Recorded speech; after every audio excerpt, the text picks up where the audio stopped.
Hi. இந்த வண்டியில பாத்தீங்கன்னா கொஞ்சம் மிஸ்ஸிங் கம்ப்ளைண்ட் இருக்குது. அப்புறம் காலையில டயத்துல வந்து ஸ்டார்ட் ஆக மாட்டேங்குது, இல்ல அடைக்குது அந்த மாதிரி கம்ப்ளைண்ட் சொல்லியிருந்தாங்க.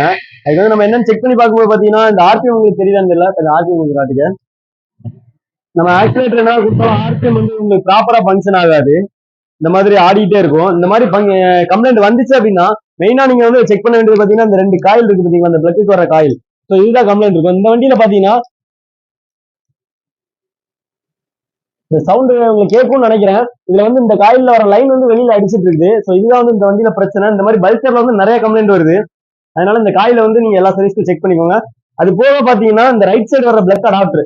ஸோ இந்த அடாப்டர் வந்து பாத்தீங்கன்னா கொஞ்சம் பைப் டைப்ல கொடுத்துருப்பாங்க. ஸோ அதனால உள்ள வந்து தண்ணி ஏதாவது நின்று துருவேறிச்சு அப்படின்னா சீக்கிரமா வந்து உங்களுக்கு கம்ப்ளைண்ட் வந்துடும். ஸோ முடிஞ்சா எவ்ரி சர்வீஸ் வந்து இந்த பிளக் கேப் வந்து மாத்தி விட்டுருங்க. ஏன்னா பெரிய அமௌண்ட் வரப்போதுல ஒரு 100 ரூபா 110 ரூபா தான் வரும். ஸோ சேஞ்ச் பண்ணீங்க அப்படின்னா ரொம்பவே நல்லா இருக்கும்.